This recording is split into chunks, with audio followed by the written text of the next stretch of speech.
Hey guys, welcome back to Robotic Engineering Automation. I am Jared, controls engineer with Midstate Engineering, and I wanted to talk to you guys a little bit about Ethernet IP setup on a Fanuc robot. So this is a Fanuc R30IB Plus controller, and this is actually a virtual cell of an LR mate.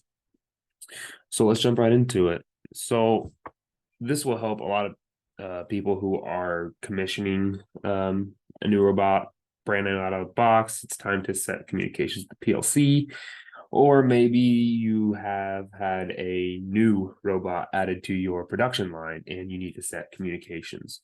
This robot does have safety comms, so we'll have to set that up too. So let's jump right into it. Let's go to menu, setup, next, and hostcom. So here we have the TCP. This is where you set your IP address and your subnet mask. That's where you make sure it's on the same IP address of your PLC along with the subnet mask. So once you set up the IP address, and I've seen from some Fanuc videos that you initialize this here. This is going to fail because it's a virtual robot, but that will initialize your IP address without having to restart your controller. Now, some of the older versions will make you set the IP address, and then they'll tell you that you have to cycle power for changes to take effect. Here, on the newer ones, you can just set initialize, and you don't have to cycle power. If you are using, this is port one IP address. If you're using port 2, now those are called, let's see here, port 1 is CD38A, port 2 is CD38B.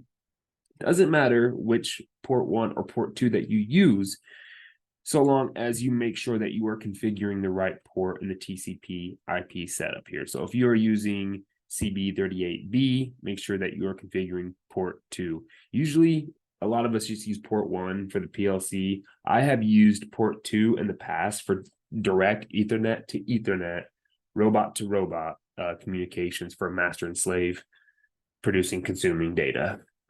For example, encoder counts, I have produced consumer counts from one robot directly through that Ethernet, directly to another robot, and I've configured that through port 2. And this is where you done that. Maybe someday I can make a video on RIPE setup, RIPE network setup, which is this stuff right here. But one thing, a little tangent, I wanted to go off and show you guys real quick. I have experience in the past where you guys have a robot. We all have a robot browser. So when you type in the IP address of your robot, very quickly, I want to show you guys this.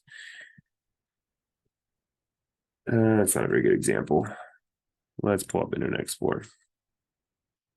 So because this is a virtual cell, the default IP address is 127.0.0.1.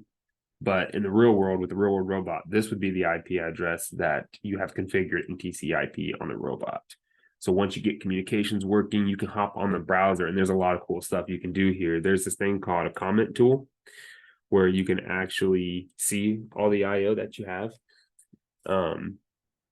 Digital IO, robot IO, and you can type in the comments for that IO, especially when you have this many comments that I have and this many different IO. This is how General Electric actually created some of their standards based off of our robot code, and this is how they set it up. So I just wanted to show you guys that real quick. And if you have RF Vision, you can do that from the screen, but sometimes when you get a new robot, it's locked. Well, this is where you can unlock your web browser. You go through, and sometimes it'll have an L here instead of a U. You just come through and you hit unlock and unlock. That allows you to get to the browser. So off of that tangent, sorry, let's get back into the TCP. So let's say you have now figured out what IP address, what subnet mask you need. You put in those numbers, you initialize, and I would say for me, what I start doing is, even before I start getting communications, is I start setting up IO sizes. So this is kind of where you have to either work with your PLC guy, or if you are the PLC guy, know kind of what your IO sizes are. So let's start with, let's just start, let's do it like this. Menu, IO, next, Ethernet IP setup. So here, this is slot 1, and this is the configuration for slot 1. 16 words in and 16 words out. Just remember that this is the bit size is in words on the Fanuc controller. It is expressed in words, and it is expressed differently on an Allen Bradley PLC. And I can show you that. So here we are saying slot 1 is 16 bits in, 16 bits out. Now that I have the IO size, and I'll drill down into some of the IO size detail, let's jump on the PLC. I already have the Fanuc controller added to this tree, but I'll go ahead and walk through the steps just so that you guys can kind of see a little bit about what that's like. So we can come over here, recheck mark all the Fanuc products. I know that I have an R30IB plus controller. You can do it this way, or you can make an Ethernet, a generic Ethernet module to add your robot into the project tree. The reason why this is so important, I'm sure a lot of you know, but I'll just re-emphasize this. The reason why we have to do this is because of the controller tags. When you create this module, it is what creates the controller tags for you to use in Exchange IO. So we found our module. We click create, and now we name it something. So what we called it is robot 1 clip. Whatever the name is, just make sure it is something that you will be able to identify with, because that is what the tags are going to be. It is going to be called robot 1 clip input, robot 1 clip output, so that when you see those tags out in your ladder logic or whatever, you know what robot that goes with, what it's exchanging IO with. What we do is, what some of our senior engineers do is, they will actually make a user-defined tag, a UDT, and they'll map all those ugly bits that is like robot 1, it says the array size 1 of 0, and we'll actually map that over. You can actually see in the background where we'll map that over to a robot.0, because we know it's an output task 1 ready. That's just a little bit about how some of our controls engineers operate. So now it's time to enter the IP address. I know that the IP address of that robot was, let's just go back and look so I make sure. 192.168.1.101. So 101, it's on a private network. I have seen it both ways. I have seen robots be put on the public network so that especially if you are using remote teach pendants where you're not actually using a physical teach pendant, you're using a teach pendant on the web browser. I've seen people use those robots and put them on the public network so that, say, us, the integrator, they have an issue and we want to be able to remote in, we'll be able to remote into the browsers of these robots. Whereas if they're on the private network, we would have to be there plugged into the network of that cell. We'd have to physically be there. Whereas if we put it on the public network, we can do a lot of stuff remotely, a lot of diagnostics. So we got the IP address in there, and now we need to set the IO size. So we hit change. A little bit of stuff that usually always stays the same. SIP safety, I believe it would be SIP safety enabled here because we have safety, and I'll show you about kind of what that looks like. Standard plus safety, here it is. So there, I actually had to change that. Usually when I'm online, because this is a virtual robot, it's probably, and I'm doing this all virtually, it's probably not populating correctly, but usually that stuff is already set. But if it, God forbid, if it's not, you have a safety robot that's exchanging safety IO. Well, how do you know? Well, when you purchase the robot, they give you sheets of paper and it shows you the software options that you purchased. One of the software options is SIP safety. I can't remember exactly what it's called or what the code is, but it's something like SIP safety. something like that. That's what allows us to use Safe IO. And if you don't know anything about Safe IO, I actually made a video previously. If you guys wanted to go check that out, maybe I can leave a link in the description.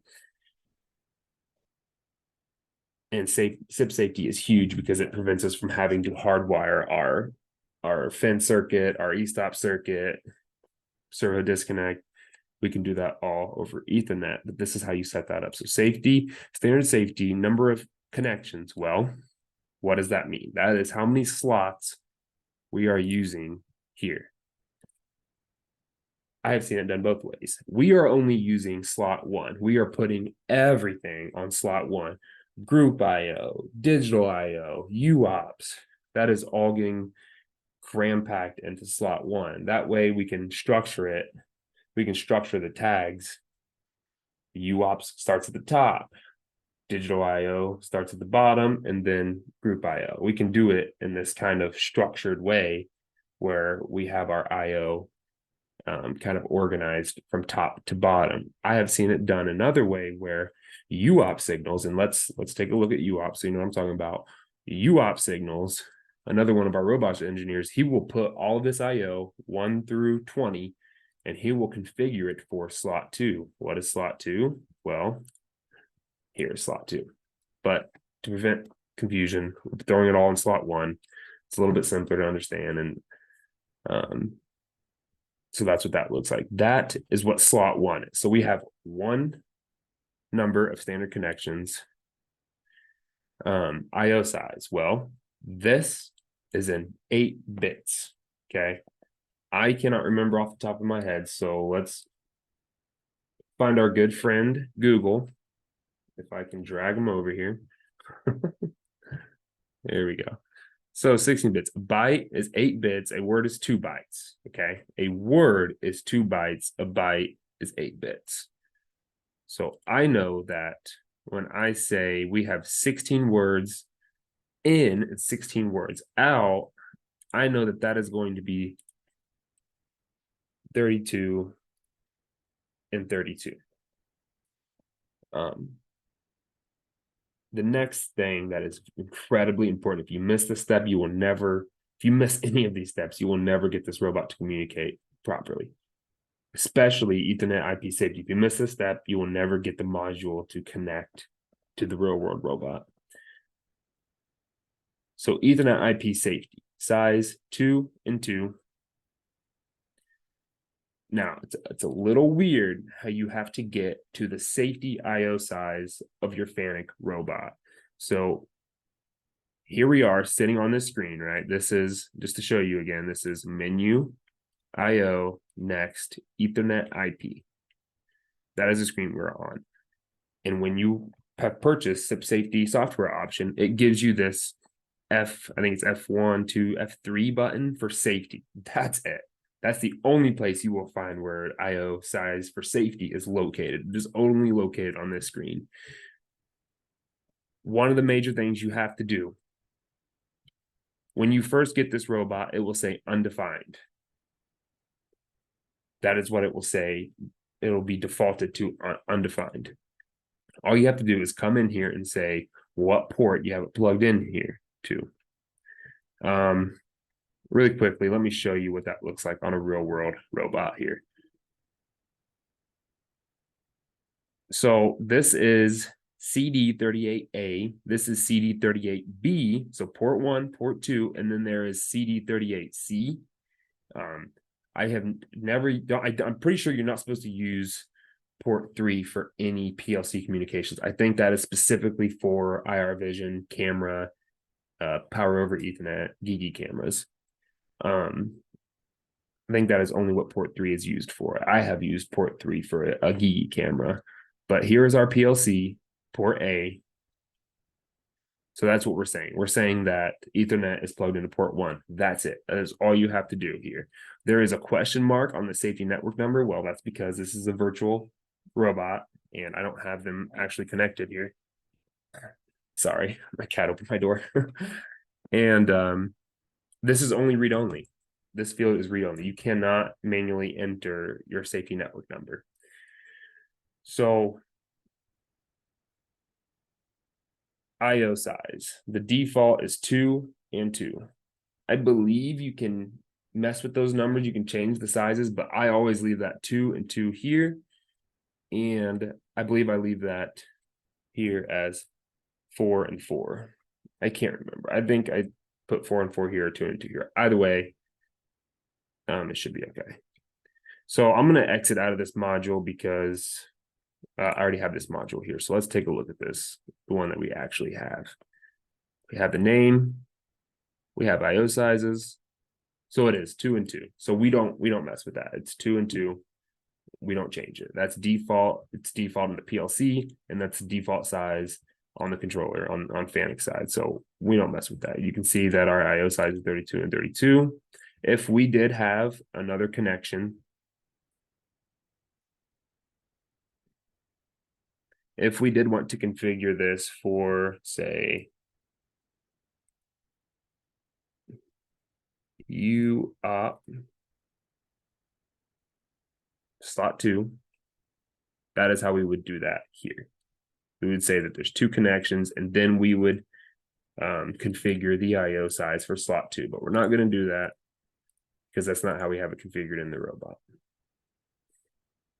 The next huge step to be able to get this module to say, instead of when you're online anyways, because I'm offline here, but when you're online, it'll say faulted, and it will continually say faulted. To get it to say running, and to get the warning symbols on the tree to go away, you have got to get the safety network number set. There are prerequisites that you have to meet.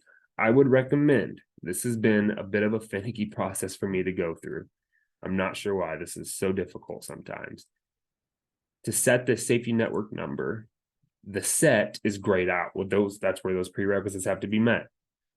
What are those prerequisites? I'm not sure. Fanuc doesn't make it very clear, but I do know when I set the IO size, I get these online, and I have comms set up.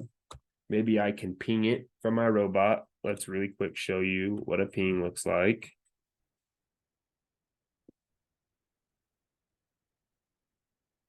This is where you can ping 192. Actually, we can try 2. What is that? Let's try 127.0. 127.0.0.1. Wow, it actually communicates. So you can actually do this to make sure that you are exchanging signals with your robot. Like I said, this is the default IP address, even though it says something different here. In the real world, you would actually put the 192.168.1.101 here, ping that IP address. And if it works successfully, if you have comms set up, you may have to cycle power to the robot. You will see here when you ping it that 0% loss, 4 packets sent, 4 packets received. That is the ping function. I just wanted to show you that really quickly. Let me show you what it looks like, what a bad connection looks like. 192.168.1.101. That's just going to sit there. And after a while, it's going to say 4 packets sent, 0 received, 100% loss. That's how you know you have something messed up in your configuration. Maybe you skipped a step. Maybe you didn't set power. Maybe you didn't initialize. But your ping function will help you so much to know that the robot is communicating. You can communicate to it through Ethernet. So once you get IP set up, you get your IO size set up correctly, then the grayed out set, this is grayed out now because I'm offline and the safety network number is already set anyways for this real world robot.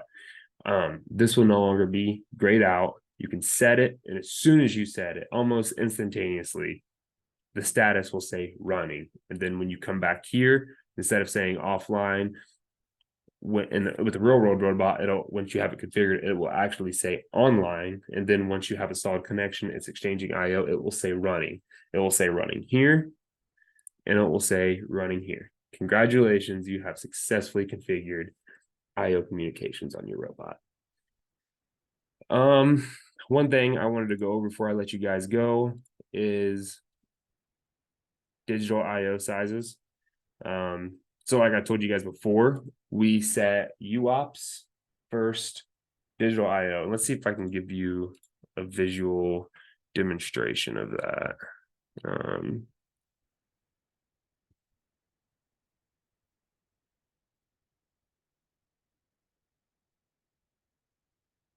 Yes, here we go. We'll actually make a spreadsheet so that we can visually show you that 0 or array 1, bit 0, the very first bit in the PLC, is a UOP. And this is pretty standard how we set this. So this is slot 1 of robot. So we don't have to worry about slot 1, slot 2. This is all in slot 1. It starts at 0, 0, and it keeps going. So we do UOPs, user outputs, user inputs, and then after 18 points, which here we actually skip the PNS stuff because we weren't using it on this robot, which we have used before, and maybe I can make a video about how to use PNS, which is it's pretty cool. It's kind of old. Adam from Fanuc, he makes YouTube videos. He says it's kind of old school and that people don't use it very much, but he's got some videos on that stuff too. But we actually skipped that. So that is demonstrated here in our configuration. First, we say user input 1 through 8. User input 1 through 8 is on rack 89. Rack, what the heck does rack mean? I have no idea. What I do know is 89 means Ethernet. It starts on slot 1. Again, slot 1 is the guy that we configured back here. And it starts at 1. It starts at 1 of your entire tag array. What we're saying here is that, and let me see if I can pull this up. I'm sorry, this video is starting to drag out a little bit.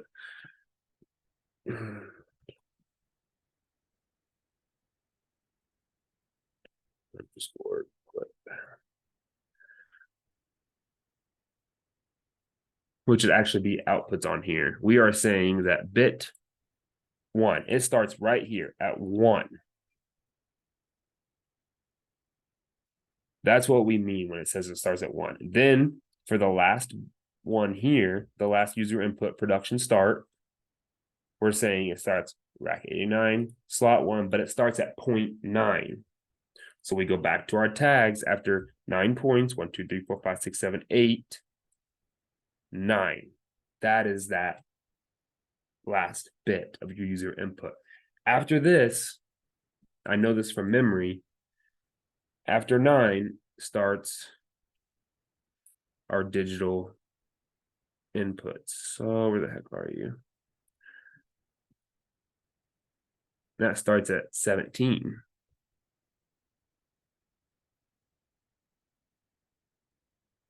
We're saying DI 1 through 208, rack 89, slot 1 starts at 0.17 on our tag. So after 17 points, we'll start our digital inputs. The same is true for our digital outputs, 1 through 208. And then our group IO. Let's see how we had this set. We're saying that